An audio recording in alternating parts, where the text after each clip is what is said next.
دوڑ لگی ہوئی ہے، دولت کی دوڑ، تکاثر، میں اس سے آگے نکل جاؤں، بلڈنگیں بنانے کی دوڑ، اس نے ایسا مکان بنایا میں اس سے اونچا بناؤں، اس سے اچھا بناؤں، وائٹ ہاؤس سے کم تو اب رہے نہیں، لوگ جو ہے چاہے 10 مرلے کا مکان بنائیں گے اس کا فرنٹ وائٹ ہاؤس کا بنا ہوا ہوگا۔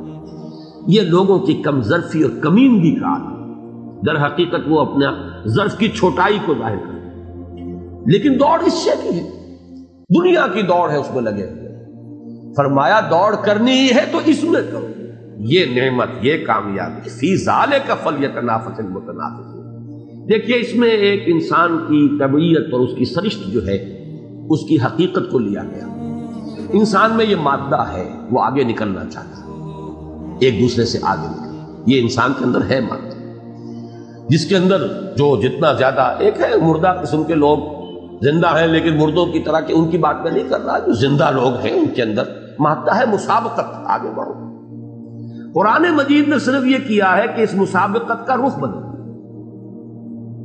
مسابقت کرو، سابقوا الی مغفرۃ من ربکم وجنۃ عرضها کعرض السماء والارض، دوڑو، مسابقت کرو، ایک دوسرے سے آگے نکلو اپنے رب کی مغفرت کے حصول کے لیے اور اس جنت کے حصول کے لیے جس کا پھیلاؤ آسمانوں اور زمین جتنا۔ دوڑو، لگو آگے، ایک دوسرے سے آگے بڑھنے کی کوشش کرو۔ مسابقت صحابہ میں بھی تھی۔ جب غزوہ تبوک کے موقع پر حضور نے فرمایا ہے کہ لاؤ بھائی اس وقت تو ضرورت ہے اب اللہ کے دین کے لیے، بہت بڑی طاقت سے مقابلہ ہے، بہت دور جانا ہے، سواریاں چاہیے، رسد چاہیے، اسلحہ چاہیے، جو کچھ لوگ لا سکتے ہو لاؤ۔ حضرت عمر فرماتے ہیں کہ اس وقت اتفاقاً میرے پاس بہت سی دولت تھی اور میں نے یہ سوچا کہ اس موقع پر تو میں ابو بکر سے بازی لے جاؤں گا۔ معلوم ہوا کہ مسابقت تھی کہ نہیں تھی، آگے نکلنے کا اچھا جذبہ ہے، برا جذبہ نہیں، نیکی میں، بھلائی میں، خیر میں۔ جب حضور فرماتے تھے کہ کل میں جھنڈا اس کو دوں گا، اب وہ سب کے سب لوگ جو ہے وہ ان کے دلوں کے اندر تمنا ہوتی تھی، کس کو دیکھتے دیکھیے حضور دیتے ہیں، اللہ مجھے اس قابل بنائے کہ حضور وہ جھنڈا مجھے عطا فرمائے۔ اس جذبے میں کوئی شے بری نہیں ہے، نیکی میں مسابقت کرو۔ یہ دوسری بات ہے کہ وہ تو معاملہ یہ ہوا کہ جتنی کچھ دولت تھی حضرت عمر آدھی لے آئے، حضرت ابو بکر آئے تو وہ سب کچھ گھر میں جھاڑو پھیر کر لے آئے تھے۔ صدیق کے لیے ہے خدا کا رسول بس، پروانے کو چراغ ہے بلبل کو پھول بس، اور صدیق کے لیے ہے خدا کا رسول بس۔ حضرت عمر فرماتے ہیں کہ اس دن میں نے جان لیا کہ ابو بکر سے بازی لے جانا ممکن نہیں۔ تو مسابقت تو ہے، مسابقت، آگے بڑھو، لیکن کس چیز میں؟ جنت کا حصول، وہ رحیق مختوم، وہ جنت کی نعمت ہے، وہ اللہ کا دیدار، بجائے اس کے کہ محجوب ہو کر رہ جاؤ، جہنم میں جھونکے جاؤ۔ تو تنافس جو ہے، نفس ہے، سانس، تنافس ہے سانس میں مقابلہ، تفاعل، باب تفاعل سے تنافس ہے۔ دوڑتے ہیں تو ہانپتا ہے آدمی، یہ در حقیقت وہ نقشہ کھینچا گیا، دوڑ میں ایک دوسرے سے آگے نکلتے ہیں۔ وَلِكُلٍّ وِجْهَةٌ هُوَ مُوَلِّيهَا فَاسْتَبِقُوا الْخَيْرَاتِ، ہر ایک کے لیے کوئی نہ کوئی رخ ہے جس کی طرف کہ اس نے اپنا رخ کیا ہوا ہے اور ادھر دوڑ رہا ہے۔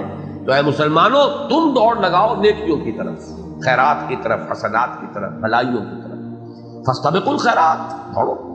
نستبق سورہ یوسف میں بھی آیا، حضرت یوسف کے بھائیوں نے آ کے حضرت یعقوب سے ہی تو کہا تھا کہ ہم چلے گئے تھے دوڑ کا مقابلہ کرنے کے لیے، پیچھے بھیڑیا کھا گیا یوسف کو۔ انا ذهبنا نستبق، استباق آتا ہے دوڑنا، ایک دوسرے سے آگے نکلنا۔ فاستبقوا الخیرات، نکلو آگے بھلائیوں میں۔ وفی ذلک فلیتنافس المتنافسون، ہانپنا ہی ہے تو اس کے لیے ہانپو، کھپانا ہے اپنے آپ کو تو اس کے لیے کھپاؤ، لگانا تو ہر ایک نے ہے اپنے آپ کو۔ دیکھیے حدیث مجھے یاد آ رہی ہے، طبیعت پہ اس وقت مضامین جو ہے ان کا انشراح ہے۔ حضور نے فرمایا کل نفس یغدو وبائع النفس، ہر انسان جو ہے صبح جب اسے ہوتی ہے وہ شام تک اپنے آپ کو بیچتا ہے، صلاحیت، محنت، ذہانت بیچ رہا ہے،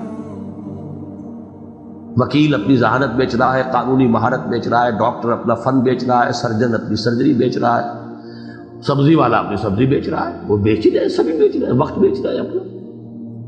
لیکن یہ کہ شام کو جب آتے ہیں فَبَائِعُ نَفْسَهُ فَمُوتِقُهَا وَمُوبِقُهَا، ایک شخص وہ ہے جس نے دن بھر جا کر اپنے آپ کو بیچا بھی لیکن حرام ذریعوں کے اندر پڑ گیا، رات کو لے کر آیا ہے اللہ کے عذاب کی پگڑی، کی گٹھڑی اپنے سر کے اوپر لے کر آیا، اور ایک وہ ہے جو نیک بھلائی کے اندر اپنے آپ کو لگا کر آیا، خرچ کر کے آیا، اپنی قوتیں، اپنی صلاحیتیں، یا یہ کہ اگر معاش کا بھی معاملہ کیا تو حلال ذریعے سے کیا ہے۔